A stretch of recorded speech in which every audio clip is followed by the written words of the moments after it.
Hey, told you I'd be back. Miss me? I was originally going to do a different challenge, but on my way to Steven in Zangoose Run, I thought about how that particular cave is the only place I can find Bagon. Let's take a look at his stats, shall we?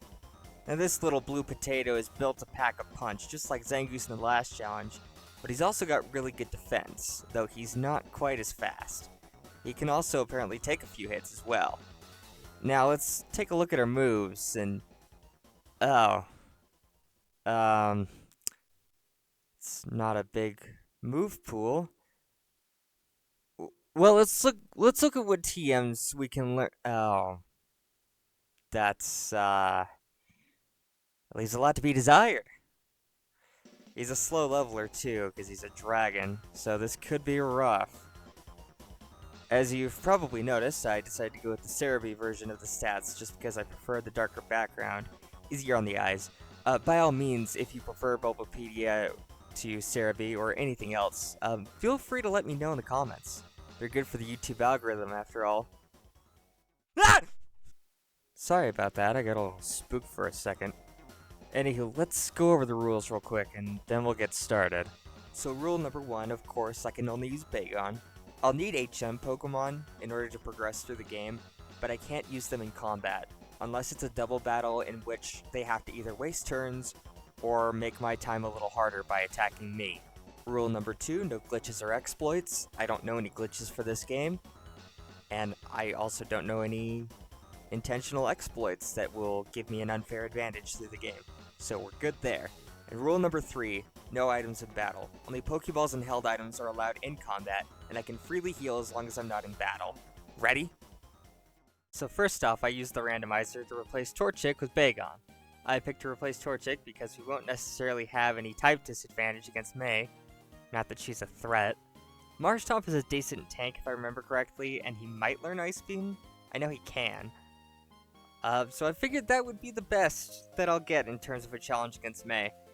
I named him Pudge, because I thought it was funny. Just look at his adorable little pudgy shape. He's got a jolly nature, so more speed and less special attack. I'm fine with that, because he'll probably be a physical hitter anyway. Time for our first fight with May, and we beat her easily. Par for the course. Next I get ready to take on the Rock Gym, and I have an idea. Pudge has pretty good defense, and if I can level him up enough, I could probably build up enough rages to take Roxanne down without too much trouble. I tried at level 13, but Rock Tomb hits like a freight train. My initial rage strat died immediately after I tried it. We take too much damage way too fast. I'm gonna need some more levels. We're back at level 20 with an Oran Berry to help us hang on a little longer, and I realized almost immediately that Bite makes quick work of her team. On to May. Just kidding, she's not hard to beat, but why does she have a Torkoal? I only replaced my starter, what is happening? That was weird, but whatever. Let's take on the Fighting Gym. He wasted a little time with super potions, but he didn't stand a chance. Easy sweep. After I deliver the Devon goods to Captain Stern and reintroduce our legendary character Rock Mash, I make my way over to May so I can bully her. She doesn't have the Torkoal that she had in the last fight, but I doubt she'd be a threat with it. I kick Wally out of my way into the Electric Gym, but Watson, for some reason, loves using Self-Destruct with his Voltorb, so we have to deal with 3 more Pokemon with barely any health left. I decided to give Pudge the Silk Scarf, so his normal attacks hit harder, but I might give him an Oran Berry just for this fight. Eventually I make it to Magneton with pretty okay health, when my dumbass forgets that I have a fire move, and I instead attempt to headbutt it. Who the hell do I think I am, Kamen Rider Buffa? God, nobody's gonna get that reference, I'm sorry. Anywho, I finally get this attempt where Voltorb never explodes, but Ember is doing so little it's pathetic. We need another strategy. What's my strategy? More grinding, of course! We make it all the way up to level 28 and try again. We get this amazing run where we take out Voltorb with good health, slam straight through Electrike, and Magneton comes out. We get amazing luck with Ember and crit him for the kill. Then comes out his ace, Manectric. We go back and forth for a bit, but we still can't win. We were so close. Level 30. We get close, but Paralysis is still consistently shutting us down. Finally, at level 35, we get this amazing run where we mostly headbutt our way to an unbelievably close victory, paralyzed, and with 2 HP left. That was excruciating. With that done, we can finally use Rock Smash to proceed to Fall Arbor. I take down the Windstrape family to get the Macho Brace and make my way up to Mount Chimney. Tabitha is a pushover, but Maxie's Mighty Anna keeps opening with Sand Attack, which destroys my accuracy and gives his team too many chances to take us out. I try again with the Silk Scarf re-equipped, and he doesn't stand a chance. This thing's broken. On to Flannery's gym. Numel and Slugma...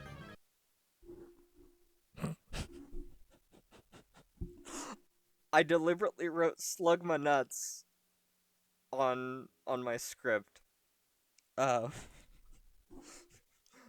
me, everybody. I'm 12, apparently.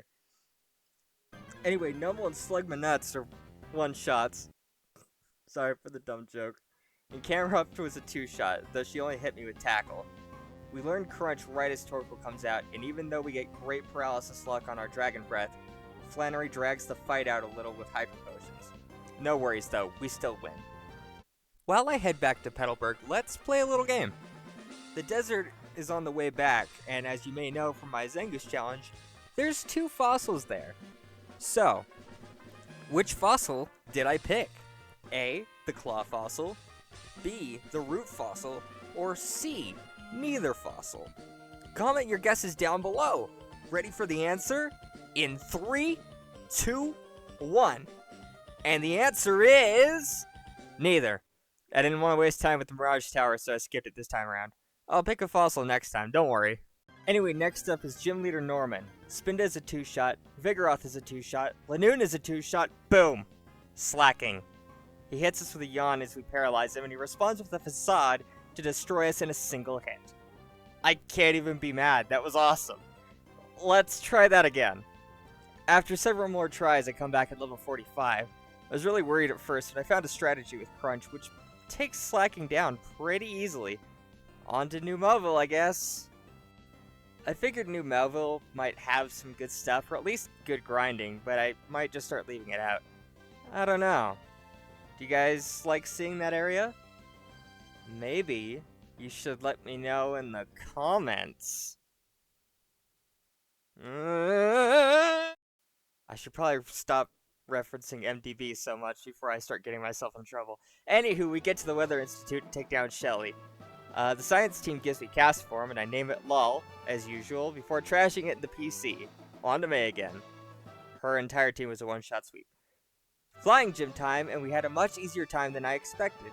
Swablu and Pelipper were one-shots, and the rest of her team went down fast as well.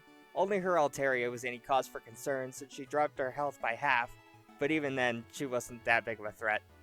Our run is really starting to speed up since we're past the level 50 mark, and we know some pretty good moves. Ember is absolutely stale at this point though, so I'll stop by the department store and buy Fire Blast. I'm definitely going to want it when we fight Steven at the end. I was originally going to get Flamethrower, but I might as well skip it since Fire Blast is so close by. Before we can get it, however, we have one last fight with May. She's unbelievably easy as usual, but her Tropius shows us just how outdated our Ember is. I get my Fire Blast and head over to Mount Pyre. It's only got 5 power points to start, but I'll use my PP ups that I can find on it. Don't laugh at PP. Or do if you're like me and you're 12 on the inside. While I run around on a mountain in the middle of a body of water, I figured I would ramble a little bit, because I'm good at that. First of all, I just found my little pop filter that I've been looking for a little while, so hopefully the volume sounds a little better. A couple people in the last Pokemon Challenge mentioned some issues with volume. Well, with audio, mostly. Audio is something that I've been struggling with since the beginning of my channel, and it's been almost a year that I've been making videos. And I'm still not good at it, so I'm sorry about that. I'm gonna get better at it. Again, with the ums. That was another thing somebody brought up, is I say a lot.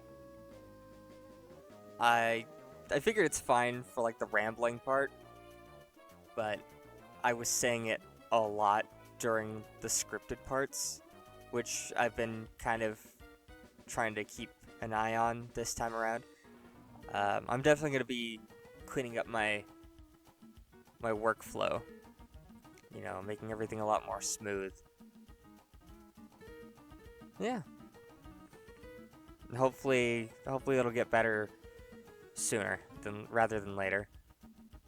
But you know, we're at the top of the mountain now, so I'm gonna continue this challenge.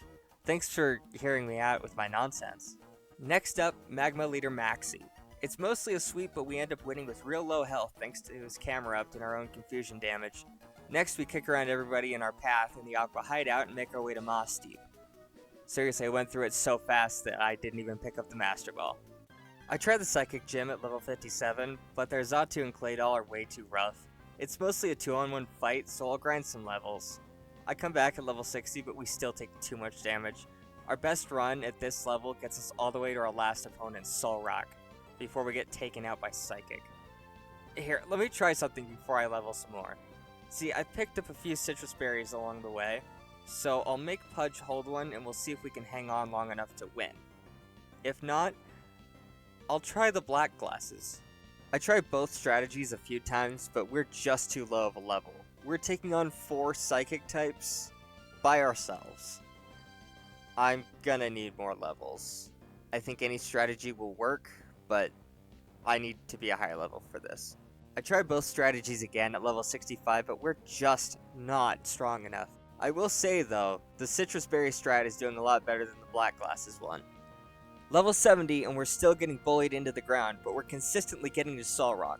Eventually, I get this amazing attempt that's unbelievably down to the wire as I go toe to toe with Solrock. He sets up a Sunny Day, I go for Fire Blast, which takes him down to half. He heals with a citrus berry, and then we get hit by Psychic and just hardly hang on. And we finish it with Crunch. Thank God that's over. Now it's time to fight Maxi and Tabitha at the space station. We're disgustingly over-leveled thanks to the Psychic Gym, so I suspect we won't have too hard of a time with the final story chunk coming up. I get through Seafloor Cavern, a brute force Archie, winning with low health.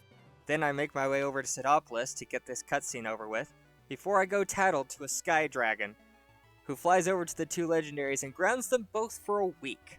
Now that all that saving the world crap is out of the way, it's time to fight the final gym leader, Juan. He was a pretty easy sweep. Now all that's left is the Elite Four and Wallace. First, however, we have to battle our little buddy, Wally. He's not hard, but he's still a better rival than May. Now that we're at the league, I sell off all the stuff I won't need and I put all our HM buddies in the PC. It's time to crush this. First up is Dark Trainer Sydney. He hits us with Intimidate and Sand Attack early on, but we get pretty lucky with our accuracy and we really don't start losing health until his last 2. Next up is Ghost Trainer Phoebe. I go back and forth a little with her first Dusclops, but the second one knows Ice Beam and loves to spam it. I don't do enough damage with Crunch, and they have Pressure, which shreds my uses for that move. I don't have a choice, I have to level up. After a few tries on level 80, we finally win. She kept using Curse, which bothered me, but we finally got a run where she didn't. And that was what gave us the win. Next is Glacia, and I've been dreading her since I started this run.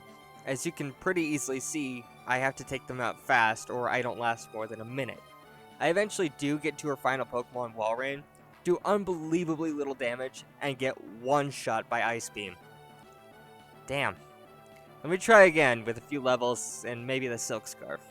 Level 85, everything goes down real nice until Walrein, who still hits us with Ice Beam for massive damage, but we hang on and we finish her off. That was awesome.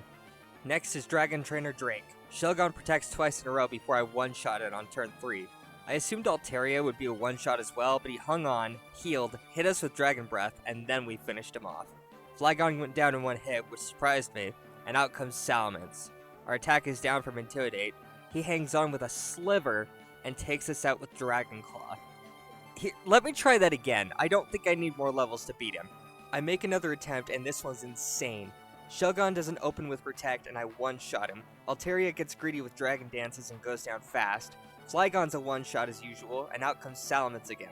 We Dragon Claw him down to a Sliver, but we're at full health when he hits us with his own Dragon Claw, so we just hardly hang on. He gives me a scare when he heals with both a Citrus Berry and a full Restore, but we still outspeed him and finish him with a 2-shot. Next is Kingdra, but he's an easy one-shot. Dragons, man! Finally, we face Pokemon Champion Wallace, and I'm not liking my odds here. He sends out Wailord and I hit him for big damage as he drops me to only 52 HP with Blizzard, then heals with a full restore. To my surprise, I follow up with a one-shot. Next up is his Tentacruel, but he's also a one-shot. Next up after that is Melodic, who drops us down to 2 health with Surf before we beat him. Out next is Gyarados, and I'm terrified. He finishes us off with an Earthquake. You know what? Blizzard isn't very accurate, so I'll see if I can't get him to miss. Only 5 tries later, and we 2-shot Wailord, who only used Rain Dance. Tentacruel is a one-shot. Melodic takes out 2/3 of our health before we 2-shot him, and out comes Gyarados again. He only uses Dragon Dance and misses its follow-up Hyper Beam, letting us win. Wallace's last 2 Pokemon are pathetic and deal absolutely no damage to us while we one-shot them both. Champion Wallace is defeated. With that, we're in the Hall of Fame, but we still need to take on Steven Stone. Let's get our HM Pokemon back and make our way over to him. I immediately try, and Skarmory is a 2-shot who just used Spikes, and then we get 2-shot by Aggron. Let's try that again at a higher level.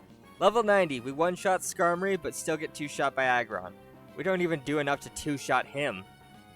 I'm gonna spare you the details and let you know right now that I have tried this at level 90, level 95, and even level 100, which I will be showing right now. I don't think I can win this. Maybe there's a chance that I could beat Steven with Zangoose, and I might go back to that, by the way. But Bagon?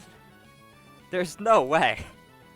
I'm gonna concede, unfortunately.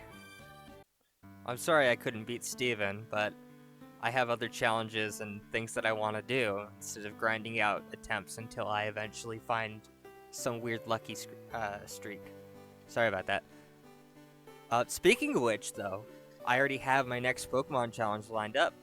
It's going to be Pokemon Black with only Pikachu. I hope you'll stay tuned for that. If you haven't already, consider subscribing. I've never asked about that before, and I feel weird asking. But, you know, if you want to see more of the stuff that I do, because I plan on doing this a lot more, you know, consider subscribing. Wow, I botched that line. This is just a rambling ending thing. Yeah. But it was fun. It's a fun run. If you want a good challenge, that's definitely what this run is. Anyways, I'll see you guys next time. You know what? Blizzard's... Oh. Slug my nuts. No!